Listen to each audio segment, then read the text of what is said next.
మొదటి సమూయేలు గ్రంథం 18వ అధ్యాయము 8, 9 వచనాలు చదువుకుందాం.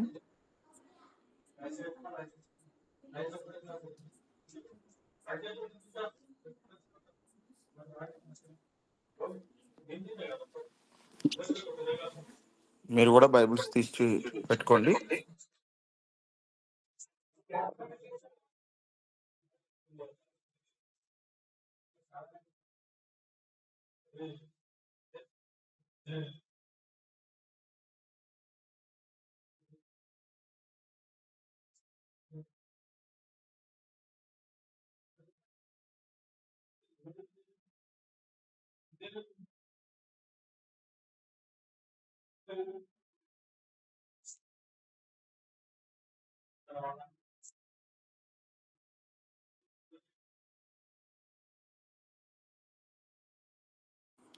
మంచిది, దేవునికి మహిమ కలుగును గాక. మొదటి సమూయేలు గ్రంథం 18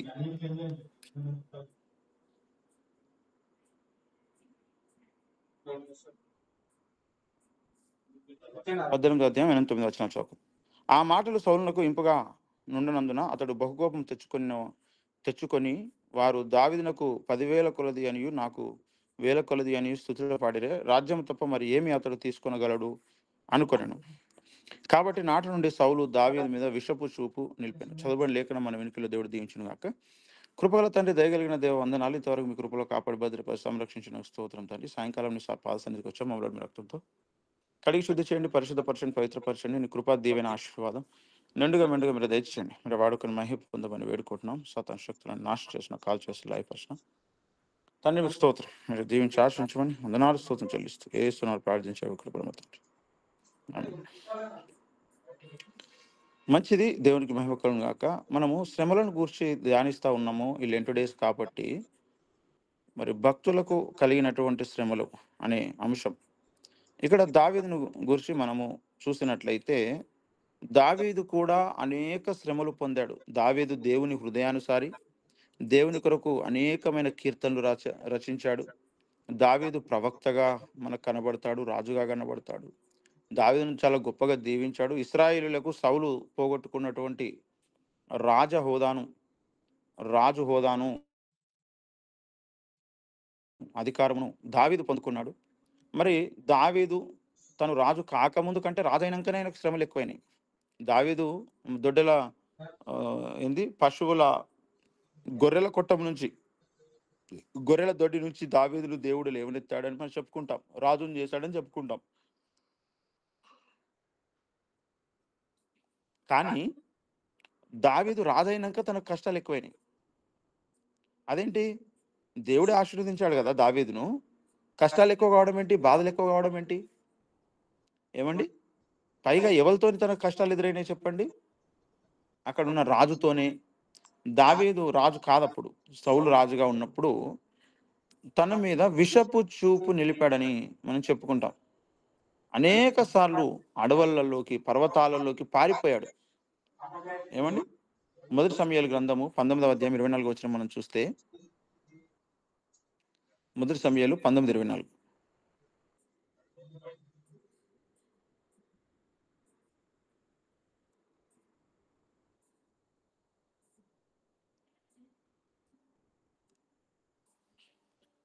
అరవింద్ ఒకసారి ఓపెన్ చేస్తావా?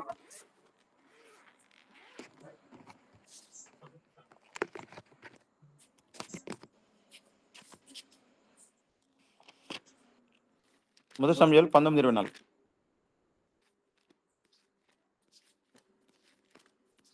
అందరు చూడండి. మరియు అతడు తన వస్త్రములను తీసివేసి ఆనాటి రాత్రింబగలు సమూయేలు ఎదుటనే ప్రకటించుచు పైబట్ట లేనివాడే పడి ఉండెను. అందువలన సౌలును ప్రవక్తలను 19 మొదటి సమూయేలు 19 నుంచి అంటే 19 నుంచి 24 అధ్యాయాల వరకు చూడాలి మనము. యాక్చువల్గా వచనాలు కాదు ఇది. 19వ అధ్యాయం నుంచి 24వ అధ్యాయం వరకు, ఈ అధ్యాయాలలో మనం చూస్తే ఉన్న ఒక సంఘటన మనకు కనబడుతుంది. అదేంటంటే, దావీదును సౌలు తరుముట, దావీదు పారిపోవుట అనే సందర్భాలను మనం చూస్తాం. ఏమండి?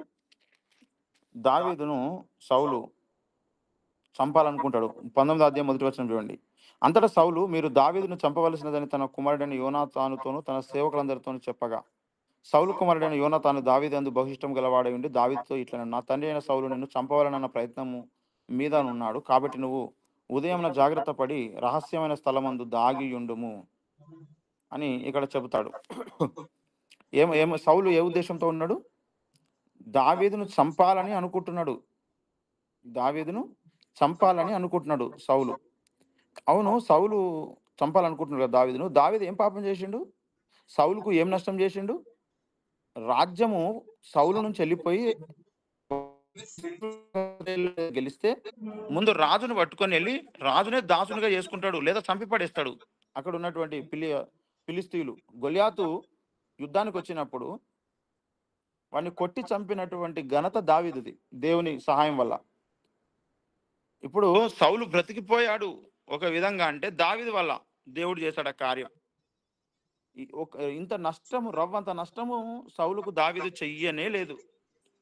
కానీ ఇక్కడ కూడా మనము యోసేపు గురించి ఆలోచిస్తే సొంత అన్నలే పగ పెట్టుకున్నారు, మరింత పగ పెట్టుకున్నారు కదా, అసూయ పెట్టుకున్నారు, ద్వేషించారు తమ్ముడిని. ఏమండి, అసూయ పడ్డారని మనం చూస్తాం. అట్లనే ఇక్కడ కూడా సౌలు దావీదు మీద విషపు చూపు నిలిపాడు. ఎందుకు? ఓర్వలేక అంతే. ఇతడు ఎట్లా గొలియాతును చంపే, అతని బలము, అతని పరాక్రమం, అందరూ అతన్ని మెచ్చుకుంటున్నారు. అందరు కలిసి దావీదుకు జేజేలు కొడుతుంటే సౌలు రాజు కుళ్ళుకున్నాడు అన్నమాట. లోపల కుళ్ళుకొని విషము చూపు నిలిపాడు అని మనం చదివాము కదా 18:9. కాబట్టి నాటి నుండి సౌలు దావీదు మీద విషపు చూపు నిలిపాను. ఎందుకు? దావీదునకు 10,000 కొలది అనియు నాకు 1,000 కొలది అని స్తుతులు పాడిరే. స్తుతులు పొగిడారు, దావీదును పొగిడారు. ఏమండి, 8వ వచనంలో ఇది ప్రాబ్లం వచ్చింది. సౌలు ముందు దావీదును పొగిడినందుకు సౌలుకు దావీదు మీద కోపం వచ్చింది, పగ వచ్చింది. ఇతరుల ముందు మనలను ఎవరైనా పొగిడితే కొందరికి నచ్చదండి, అసంపూర్ణులకు నచ్చదు, దేవుని మీద సగం భక్తులకు నచ్చదు,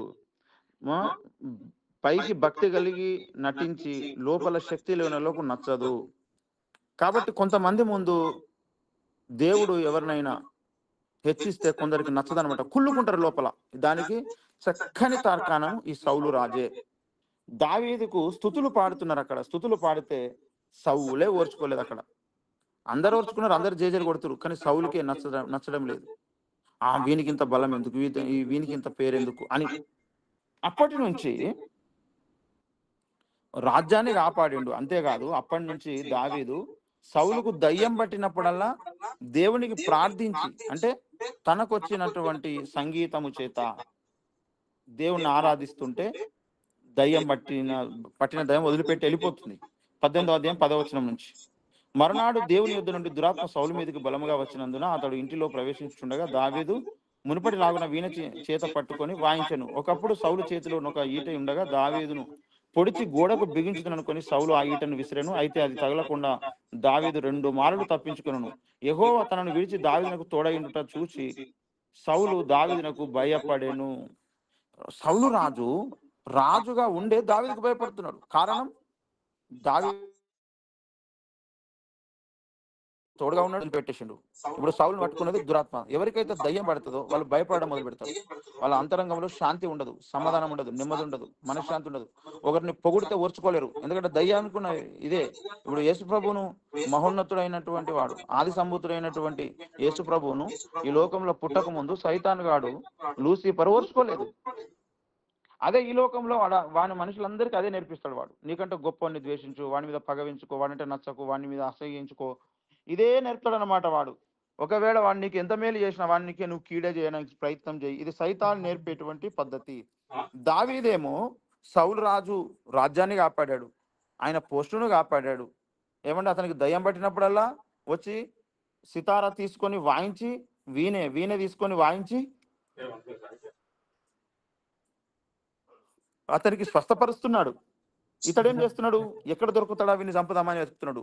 ఏమన్నా లాజిక్ ఉందా? ఏమన్నా న్యాయం ఉందా ఈ యొక్క సౌలుకు? లేదు. అట్లా తయారైపోతారన్నమాట మనుషులు. ఒకసారి దేవుడు వదిలిపెడితే అలా తయారైపోతారు మనుషులు. వాళ్ళకు కోపం ఎందుకు వస్తుందో తెలియదు, ద్వేషం ఎందుకు వస్తుందో తెలియదు, అసూయ ఎందుకు వస్తుందో తెలియదు. విషపు చూపే వచ్చేసింది దావీదు మీద. మరి ఏం తప్పు చేసినందుకు దావీదు? మేలు చేసినందుకు కీడు అనుభవిస్తున్నాడు దావీదు అంతే. రవ్వంత తప్పు చేయలేదు దావీదు అప్పటికి. ఏమండి? ఏ తప్పు చేయలేదు సౌలు విషయంలో.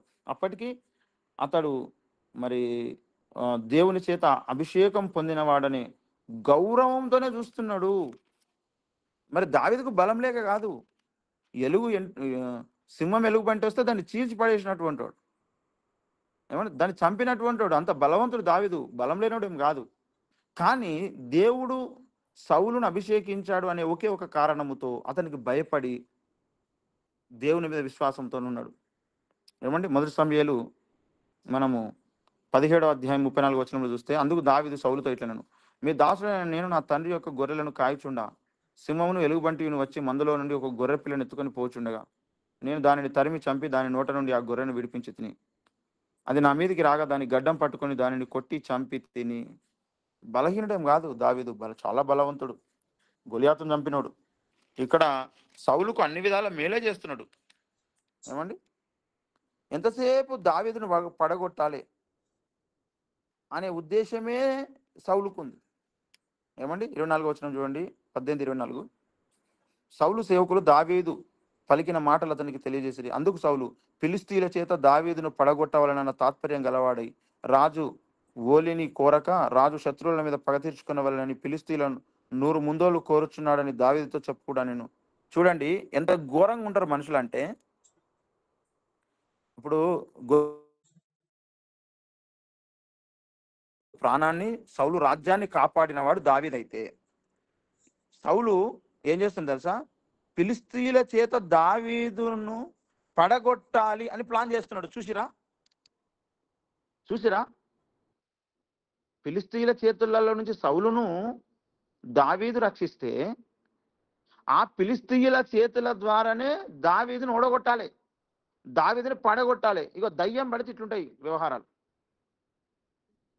అరే ఇంతకు ముందు వాళ్ళు నిన్ను చంపనీకి వచ్చిర్రు, నీ రాజ్యాన్ని ఆక్రమించుకొని వచ్చిర్రు. 40 దినాలుగా అక్కడ వాడు గొలియాత్ వచ్చి, అరే మీ దాంట్లో ఒక్కడు కూడా మొగోడు లేడా, ఒక్కడు కూడా యుద్ధం వచ్చినోడు లేడా, రండిరా నాతో వచ్చి యుద్ధం చేయండి రా, దమ్ముంటే నన్ను ఒక్కరిని గెలిచి మా రాజ్యాన్ని స్వతంత్రించుకోండిరా అని వాడు ఇష్టం వచ్చినట్టుగా ఉదయం సాయంత్రం వచ్చి వాడు సవాలు విసిరితే ఒక్కడు వెళ్ళలేదు. సౌలు రాజు వెళ్ళలే, ఆయన సైనికులు ఎవరు వెళ్ళలే, ఆయన సైన్యంలో ఉన్న ఎవరు వెళ్ళలే.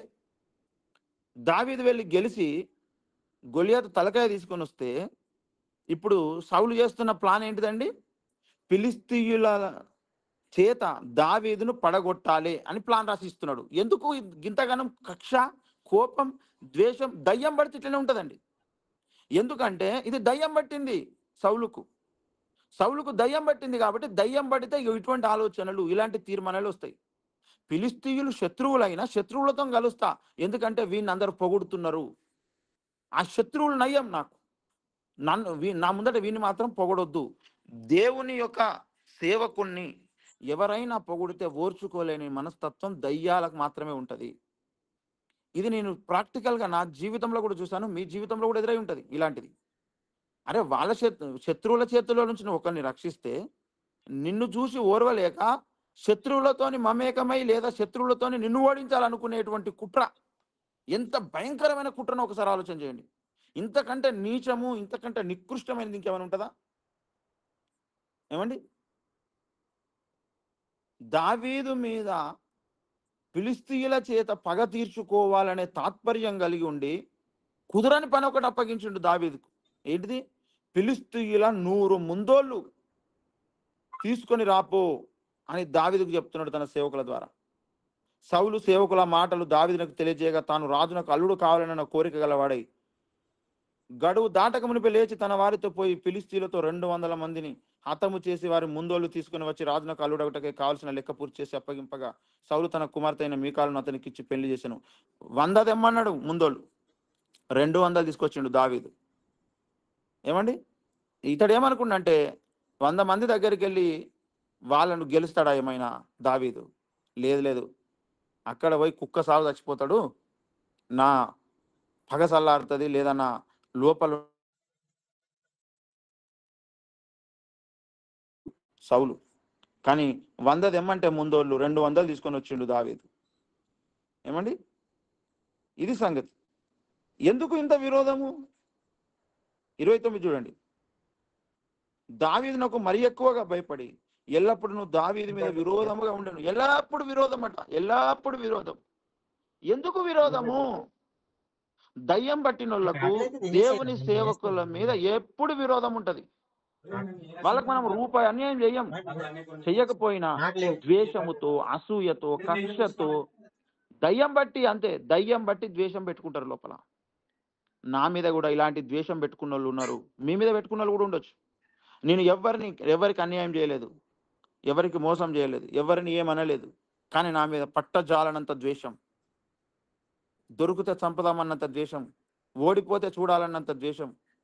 ఏమండి? ఏదో ఒక విధంగా తను నష్టపోవాలి, ఏదో ఒక విధంగా తను అవమానం పాలు కావాలి, ఎప్పుడప్పుడు అవమానపరచబడతాడా అని వెతికేటువంటి వాళ్ళు ఉంటారు చూసినావా? మనం ఏమీ చేయకపోయినా వాళ్ళు పాస్టర్లా అయి ఉండొచ్చు. ఇక్కడ సౌలు అభిషక్తుడే, దావీదు అభిషక్తుడే.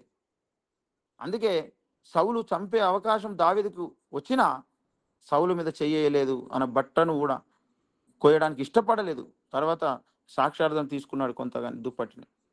ఏమండి? అంత సెన్సిటివ్ మనసు కలిగినవాడు, అంత భయం దేవుడు అంటే దావీదుకు. ఈనాడు పాస్టర్లకు మనం అంటే కొంతమందికి ద్వేషం ఎందుకు ఉంటుంది అంటే దయ్యం పడుతుంటది. ఇట్లనే సేమ్ సౌలు కథ. మనం ఏమనలేదు వాళ్ళను, కానీ మనం ఎచ్చిపోతుంటే, దేవుని కొరకు మనం గొప్ప కార్యాలు చేస్తుంటే, దేవుని కొరకు సూరకార్యాలు చేస్తుంటే, అబ్బా వాళ్ళు ఎందుకు గట్లా హెచ్చింపబడాలి, ఎందుకు వాళ్ళు గొప్ప కార్యాలు చేయాలి, ఎందుకు వాళ్ళని అందరూ పొగడాలి, ఎందుకు వాళ్ళని గౌరవించాలి అని ఓర్వలేక మన మీద విషపు చూపు నిలుపుకునేటువంటి వాళ్ళు ఉంటారు. ఆ విషపు చూపును బట్టి కొన్ని సమస్యలు, కొన్ని కష్టాలు, కొన్ని బాధలు రాక తప్పదు. ఏమండి? దానివల్ల మరి దావీదు అనేక సార్లు పారిపోవలసి వచ్చింది. అనేక సార్లు కొండలలో, అడవులలో దాక్కోవాల్సి వచ్చింది. ఏమండి? మొదటి సమూయేలు గ్రంథం 19:18 చూడండి. అలాగున దావీదు తప్పించుకొని పారిపోయి రామాలోనున్న సమూయేలు వద్దకు వచ్చి సౌలు తనకు చేసినది అంతటిని అతనికి తెలియజేయగా అతడును సమూయేలును బయలుదేరి నాయోతుకు వచ్చి అచ్చట కాపురం ఉండిరి. ఏమండి? చూసారా? ఇక్కడ దావీదు తప్పించుకొని పోతున్నాడు సౌలు దగ్గర నుంచి. 20వ వచనం, దావీదును పట్టుకొనుటకై సౌలు దూతలను పంపెను. వీరు వచ్చి ప్రవక్తలు సమాజముగా కూడుకొని ప్రకటించుటయు సమూయేలు వారి మీద నాయకుడిగా నిలుచుటే చూడగా దేవుని ఆత్మ సౌలు పంపిన దూతల మీదకి వచ్చి ఆరంభించారు. ఏమండి? ఇట్లా నిష్కారణముగా ద్వేషం పెట్టుకొని దావీదును ఎన్నో ఇబ్బందుల పాలు చేశాడు సౌలు. ఏమండి? సౌలుకు అంత ద్వేషము పుట్టింది. ఇలాంటి శ్రమలు సైతానుగాడు భక్తులనే వాడుకుంటాడండి. భక్తులనే వాడుకొని ఇబ్బందుల పాలు చేయాలని చూస్తాడు. ఒక మతోన్మాది పెట్టే బాధ కంటే ఇంట్లో పెట్టే బాధ, సంఘ సభ్యులు పెట్టే బాధ, తోటి సేవకులు అనుకున్న వాళ్ళు పెట్టే బాధనే ఎక్కువ ఉంటుంది. దేవుని ఆత్మచేత నడిపించబడినోనికి ఈ కష్టాలు ఎదురైతాయి. ఎందుకంటే సైతానుగాడు వాళ్ళని ఎంపిక చేసుకొని ఇట్లా బాధ పెట్టిపిస్తాడు అనమాట. ఏమండి? అనేక సార్లు తను పారిపోతాడు. మీరు దావీదు గురించి మొత్తం చదివితే అనేక సార్లు అతడు పారిపోతాడు. ఏమండి? తర్వాత అతడు మరి మొదటి సమూయేలు గ్రంథం 30:1-6 చదివితే ఎన్నోసార్లు తను మరి కాపాడపడతాడు. ఏమండి? దావీదును అతని జనులను 3వ దినమందు సిక్లగునకు వచ్చిరి. అంతలో అమలేకీయులు దండెత్తి దక్షిణ దేశం మీదను సిక్లగు మీదను పడి కొట్టి దానిని తగలబెట్టిరి. గనులనేమి అల్పులనేమి అందులో ఉన్న ఆడవారందరిని చెరపట్టుకుని చంపక వారిని తీసుకుని వెళ్ళిపోయి ఉండిరి. దావీదును అతని జనులను పట్టణంలోకి వచ్చి అది కాల్చబడి ఉంటాయి, తమ భార్యలను కుమార్తెలను చెరలోనికి కొనిపోబడి ఉంటాయి చూచి ఇక ఏడ్చులకు శక్తి లేకపోవనంత బిగ్గరగా ఏడ్చిరి. ఇలాంటి కష్టం ఒకటి దావీదుకు వచ్చింది. వాళ్ళందరినీ తీసుకొని వెళ్ళిపోయారు. ఏమండి? 26వ అధ్యాయము 20వ వచనం చూడండి. నా దేశంలోకి దూరముగాను యెహోవా సన్నిధికి ఎడముగాను నేను మరణం నందకపోదును గాక. ఒకడు పర్వతముల మీద కౌజుపిట్టను తరిమినట్టు ఇశ్రాయేలు రాజు అయిన నీవును మిన్నలిని వెదుకుటకై బయలుదేరి వచ్చితివి. ఒక పిట్టను తరిమినట్టు తరుముతున్నట్ట దావీదును. అందుకు సౌలు, నేను పాపం చేసి ఈ దినమున నా ప్రాణము నీ దృష్టికి ప్రియముగా నుండి నా దాన్ని బట్టి నేను నీకిక కీడు చేయను. దావీదా, నాయన నా యుద్ధకు తిరిగి రమ్ము, వెర్రివాడనై నేను బహు తప్పు చేసి అనగా దావీదు రాజా, ఇదిగో నీ ఈట నా యుద్ధనున్నది, పనివారిలో ఒకడు వచ్చి దాన్ని తీసుకొని వచ్చును. సౌలు నువ్వు చంపే అవకాశం దావీదుకి వచ్చింది, కానీ దావీదు చంపలే. ఎందుకంటే దావీదు యథార్థవంతుడు, దేవుని హృదయానుసారి, దేవుని అభిషక్తుడు.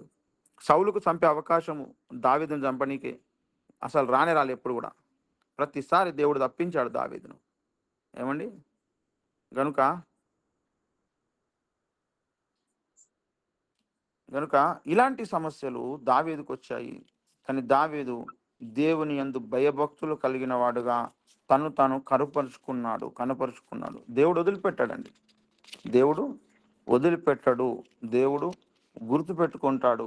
మనము దేవుని మాటలను జ్ఞాపకం పెట్టుకొని దేవుని మాటలకు అనుగుణంగా జీవించడము నేర్చుకోవాలి దావీదులాగా. అందుకే దావీదు కథ, దావీదు చరిత్ర దేవుడు ఎందుకు మనకు రాయించిస్తున్నాడంటే, దావీదులాగా మీకు ఎదురయ్యే బాబు అని నేర్పించడానికి. దావీదును మనకు ముంగుర్తుగా మాదిరిగా పెట్టాడు. భక్తులకు కష్టాలు వస్తాయా? కష్టాలు వస్తాయా? మరి దావీదుని మించిన భక్తుడు ఎవడు ఉన్నాడండి? చెప్పండి.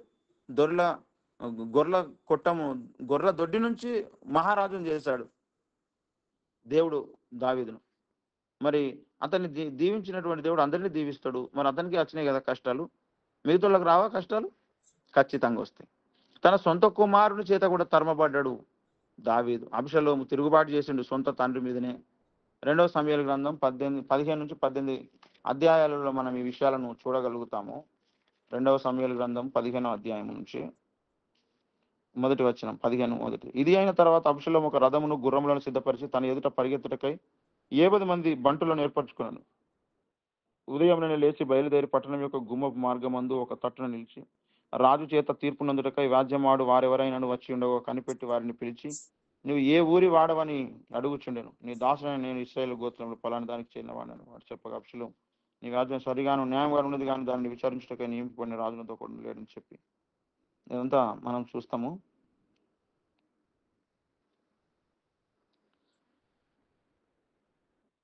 ఇక్కడ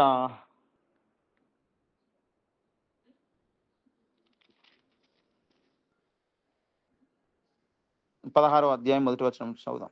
దావీదు కొండ శిఖరం అవతల కొంచెం దూరం వెళ్ళిన తర్వాత మెఫీబోషెతు సేవకుడైన సీబా గంతులు కట్టిన 2 గాడిదలను తీసుకుని వచ్చి 200 రొట్టెలను, 100 ద్రాక్ష గెలను, 100 అంజూరపు ఆడులను, ద్రాక్షరసం తిత్తి ఒకటి వాటి మీద వేసి ఉండెను. రాజు, ఇవి ఎందుకు తెచ్చితివని సీబాను అడగగా, సీబా, గాడిదలను రాజు ఇంటివారు ఎక్కటకును, రొట్టెలను, అంజూరపు అడలను పనివారును తింటకును, ద్రాక్షరసం అరణ్యమందు అలసట నొందిన వారు త్రాగుటకు తెచ్చి తిని అనగా. ఏమండి? ఇక్కడ తినడానికి వాళ్ళకి తిండి లేదు, తాగడానికి ద్రాక్షరసం లేదు అక్కడ. అలాంటి పరిస్థితి ఉన్నది. రాజే కానీ అడవులు పట్టుకొని పరిగెడుతున్నాడు. ఎందుకు? సొంత కొడుకు తిరుగుబాటు చేసిండు అబ్షాలోం. ఏమండి? అబ్షాలోం తిరుగుబాటును బట్టి ఈ పరిస్థితి దావీదుకు కలిగింది. ఏమండి? భక్తులకు కష్టాలు రావా? భక్తులకు ఇబ్బందులు రావా? ఏమండి? వస్తాయండి, వస్తాయి. ఎన్నో శ్రమలు వచ్చినాయి, కానీ దావీదు దేవునిలో విశ్వాసం కోల్పోలేదు. ఏమండి? తను కీర్తనలు రాస్తూ తనకున్న బాధలంతా దేవునితో పంచుకున్నాడు. కీర్తనలన్నీ బాధతో కూడినయండి. ఏమండి? ఆఖరున దేవుడు ఆయనను స్థిరమైన రాజుగా నిలబెట్టాడు. ఆఖరున ఏమైంది? ముందు రాజు అయ్యాడు, తర్వాత అబ్షాలోము చేత మళ్ళా తరమబడ్డాడు, తర్వాత మళ్ళీ దేవుడు ఉన్నతమైన స్థానాన్ని తనకు అనుగ్రహించాడు. మంచి వృద్ధాప్యమందు దావీదు దేవుని సన్నిధికి చేర్చబడ్డాడు. ఏమండి? తను ధైర్యం కలిగి ఉన్నాడు, విశ్వాసం కలిగి ఉన్నాడు. కలగలేదా? ఏమండి? ఎన్ని శ్రమలు కలిగాయండి దావీదుకు. రాజే పగబట్టిండు, సొంత కొడుకే పగబట్టిండు, శత్రువుల మీద ఎన్నోసార్లు సమస్యలు వచ్చినాయి. ఇలాంటి ప్రతి పరిస్థితిలో కూడా దేవుడు అతనిని కాపాడి ఈనాడు మాదిరిగా మనకు నిలబెట్టాడు. భక్తులు కష్టాలు రావు, ఏం రావు, శ్రమలు రావు, ఇబ్బందులు రావు అంటే అదంతా అబద్ధం. సైతాన్ చేస్తున్నటువంటి కుట్ర అండి. ఏమండి? మన మీద నిర్హేతుకంగా మన మీద ద్వేషం పెట్టుకుంటూ ఉంటారు. ఎలాంటి కారణం ఉండదు.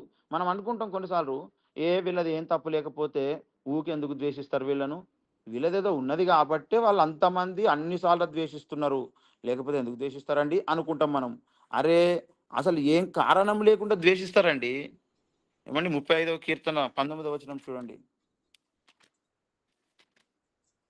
ఇలాంటి పరిస్థితులు మనకు కూడా వస్తాయి. మన మీద కూడా ఇలాంటి శత్రుత్వం కలిగిన వాళ్ళు ఉంటారండి. కీర్తనలు 35:19 చూడండి. 35:19 నిర్హేతుకముగా నాకు శత్రువులు అయిన వారిని నన్ను గూర్చి సంతోషింపనీయకుము అంటున్నాడు. ఏమండి నిర్హేతుగా కారణమే లేదట శత్రుత్వానికి. ఇప్పుడు సౌలుకు దావీదు మీద ఏం శత్రుత్వం చెప్పండి? అతనికి హెల్ప్ చేస్తున్నాడు కదా, అయినా శత్రుత్వం. ఏమండి 38:19 చూడండి. 38:19 నా శత్రువులు చురుకైన వారును బలవంతులనై ఉన్నారు, నిర్హేతుకముగా నన్ను ద్వేషించు వారు అనేకులు. కారణమే లేకుండా చాలా మంది ద్వేషిస్తున్నారంట దావీదును. మనకు కూడా జహీరాబాద్లో ఇదే పరిస్థితి అండి. ఎవ్వరని మనం ఏమనలే, కానీ మనల్ని కొందరు ద్వేషిస్తారు. ఎందుకు? నిర్హేతుకముగా. ఏమండి యేసయ్య కూడా చెప్తాడు, యేసయ్యను కూడా నిర్హేతుకంగా ద్వేషించరు. ఎవ్వరికి అన్యాయం చేయలేదు ప్రభు. ఆయనలో పాపం ఉందని ఒక్కడు రుజువు చేయలే, కానీ ద్వేషం. యోహాను సువార్త 15:25 చూడండి. 15:25 చూడండి. 15:25 ఏముంది? అయితే నన్ను నిర్హేతుకముగా ద్వేషించిరి అని వారి ధర్మశాస్త్రంలో వ్రాయబడిన వాక్యం నెరవేరినట్లు ఇలాగున జరిగింది. యేసయ్య విషయంలో కారణం లేకుండా ద్వేషించారు, దావీదును కారణం లేకుండా ద్వేషించారు. మనం నిజమైన భక్తి చేస్తే, వాక్య ప్రకారంగా నడుచుకుంటే, కొంతమంది మన చుట్టూన్నోళ్ళు, ఇంట్లో ఉన్నోళ్ళు, బయట ఉన్నోళ్ళు, ఓర్వలేనోళ్ళు కారణం లేకుండా మనల్ని ద్వేషిస్తారు. అవసరమైతే చచ్చిపోవాలని కోరుకుంటారు, చంపాలని కూడా చూస్తారు. ఏమంటే చంపాలని కూడా చూస్తారు. నిర్హేతు కారణం ఉండదు. భక్తులకు శ్రమలు కలిగాయా? ఇవన్నీ శ్రమలు కాదా? దావీదుకు కలిగిన శ్రమలు కావా ఇవి? దావీదుకు కలిగిన ఇబ్బందులు కావా ఇవి? ఎందుకు కలిగాయండి? కారణము లేకుండా నిర్హేతుకమైనటువంటి విషయాలు అని చెబుతున్నాడు. కాబట్టి ప్రియులారా, మనకు కూడా శ్రమలు వస్తాయి. దావీదు ధైర్యాన్ని ఓటుకోలే, విశ్వాసాన్ని ఓటుకోలే, దేవుని మీద నమ్మకాన్ని ఓటుకోలే. దేవునిలో అప్పగించుకొని బ్రతికాడు. తర్వాత తను గనుడుగా జీవితం కలిగినటువంటి వాడుగా, అనేకులకు ఆదర్శమూర్తిగా, అనేకులకు గొప్ప రాజుగా ఏమండి ఉన్నాడు. తన గర్భం నుంచి వచ్చినటువంటి కొడుకే దేవునికి మందిరాన్ని కట్టాడు. అలాంటి గొప్ప చరిత్ర కలిగినటువంటి వాడు దావీదు. అయితే దావీదు మంచి వృద్ధాప్యములో దేవుని దగ్గరికి వెళ్ళాడు. రెండవ రాజుల మొదటి గ్రంథము 1వ అధ్యాయం 1 నుంచి.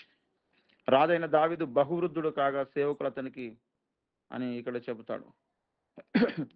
ఏమండి 3 ఇశ్రాయేలీయుల దేశపు దిక్కులన్నిట్లో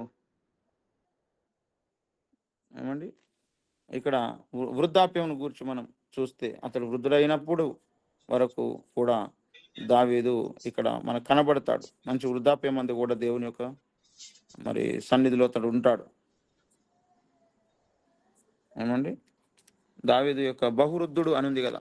ముసలివాడు వాడయ్యేదాకా, దేవుని ఆశీర్వాదం ఉన్నోళ్ళే ముసలిదాకా బ్రతుకుతారండి. ఏమండి పాపం చేసిన వాడు సాయంకాలమైనను బ్రతకడు అంటాడు. బహువృద్ధుడుగా ఉన్నాడు దావీదు. ఇలాంటి స్థితి దావీదుకు ఎవరు ఇచ్చారు? దేవుడే ఇచ్చాడు. ఈ మధ్య కాలంలో కష్టాలు, బాధలు, ఇరుకులు, ఇబ్బందులు వచ్చినాయా లేదా? వచ్చినాయి. ఆ విషయంలో ఏం జరిగింది? దేవుడు కాపాడి అనేకులకు ఆశీర్వాదకరంగా మలిచాడు దావీదు జీవితాన్ని. కనుక మనకు కూడా శ్రమలు వస్తాయి. శ్రమలు 40 దినాలు పాటించడం కాదు, అది క్రైస్తవ మత పద్ధతి. భక్తి ఏంటిదంటే, సంవత్సరానికి 365 దినాలు మనం శ్రమల కొరకు కనిపెట్టుకోవాలి, శ్రమలను అనుభవించాల్సిందే. 40 దినాలు పాటించేదేమో క్రైస్తవ మతం పద్ధతి. సంవత్సరానికి 365 దినాలు కష్టాలను, బాధలను దావీదులాగా. ఎందుకంటే మనకు శ్రమ పెట్టేటోడు ఇబ్బంది సైతాన్ లోకం. మనల్ని ఇబ్బంది పెట్టాలని, చంపాలని, రోగాల పాలు చేయాలని, నష్టపోతు చూడాలని, నవ్వాలని, కారణం లేకుండా మన మీద ద్వేషం పెట్టుకున్న చాలా మంది ఉంటారు మన చుట్టుపక్కల. ఇంటోళ్ళో బయటోళ్ళో ఎవరో. వాళ్ళందరినీ మనం తప్పించుకోగలుగుతామా? వాళ్ళందరినీ లేకుండా చేయగలుగుతామా? వాళ్ళు ఉన్నారు అంటే ఇబ్బంది పెడతారు. ఆ ఇబ్బందులలో నుంచి మనం కొన్ని పాఠాలు నేర్చుకోవాలి. ఓహో, యేసయ్యకు కలిగింది, దావీదు కలిగింది, ఓహో అదే పద్ధతి నాకు కూడా కలిగింది అనుకోవాలి. మనం అనుకొని దావీదు ఏ విధంగా అయితే తన బాధ అంతా దేవునితో చెప్పుకొని కీర్తనలు రచించాడు, అట్లనే ప్రార్థించాడు. మనం కూడా దేవునికి ప్రార్థిస్తూ, పాటలు పాడుతూ దేవుని స్తుతించాలి. మీరు సమస్త విషయంలో, ప్రతి విషయంలో దేవునికి కృతజ్ఞతాస్తుతులు చెల్లించండి, ఇది దేవుని చిత్తమన్నాడు. అది బాధ అయినా, కష్టమైన, దుఃఖమైన, వేదనైనా. అందుకే ప్రతి విషయంలో మనం దేవునికి ప్రార్థన చేయ బద్దులమై ఉన్నాం. కనుక భక్తులకు శ్రమలు అనేటివి కలుగుతాయి. ఆ శ్రమలలో నుంచి దేవుడు విడిపిస్తాడు. టైం పడతది. మీరు పూర్తిగా చదవండి. మనకు ఎక్కువ టైం లేదు గనుక నేను టూకీగా చెప్పే ప్రయత్నం చేశాను. గనుక దావీదు అనేక శ్రమలు పొందాడు.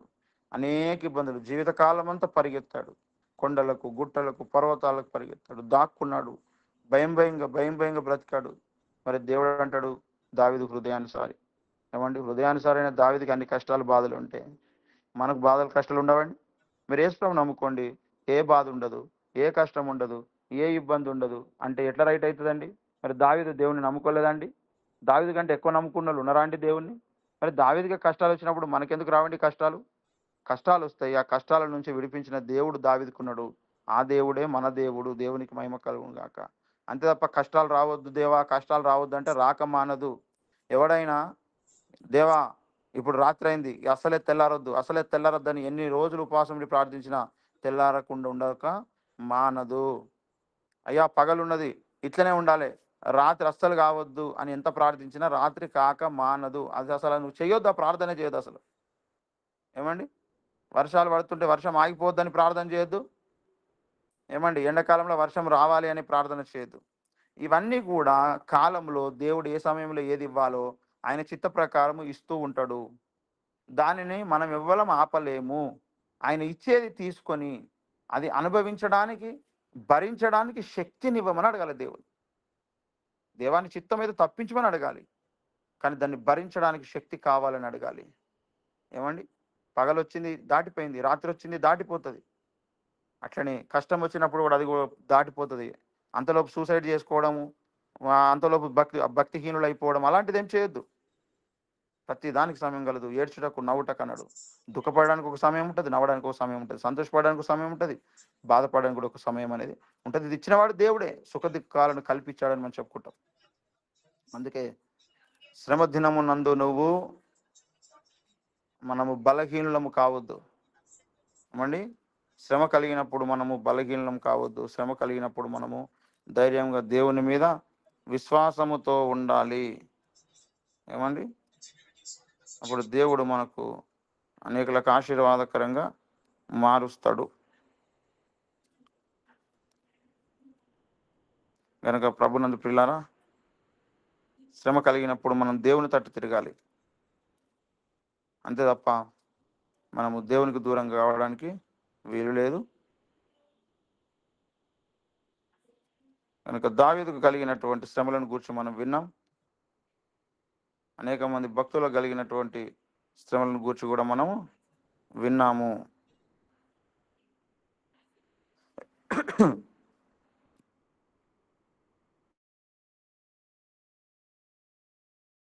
దేవుని సన్నిధానంలో మరి కనిపెట్టుకుందాం. భయపడద్దు. ధైర్యంగా మనకంటే మన శత్రువు మనల్ని చంపాలనుకునేవాడు మన మీద పగబెట్టుకుంటే ఎంత గొప్పోడైనా పర్లేదు. మనం దేవునికి నమ్మదగుండి దేవుని ఆత్మను పొందుకొని ఉంటే, దేవుడు మనకు తోడుగా ఉంటే ఎవరేం చేయలేరు. మరి అలాంటి కృప దేవుడు మనకు అనుగ్రహించును గాక. ప్రార్థన చేసుకుందాం రండి. దేవుడు మనకు సాయం చేయను గాక. ప్రార్థించుకుందాం. ఏమండి సామెత 24:10 అంటాడు, శ్రమ దినమున నీవు కృంగిన ఎడల నీవు చేతగాని వాడవగదు. 24:10 శ్రమ దినమున నీవు కృంగిన ఎడల నీవు చేతగాని వాడవగదు. కనుక మనం చేతగాని వాళ్ళం ఉండొద్దు, చేతనైన వాళ్ళముగా మనము ఉందాము. ధైర్యము తెచ్చుకుందాం. శ్రమ దినమున నీవు కృంగిన ఎడల నీవు చేతగాని వాడవు అగదు. కృంగిపోవద్దు.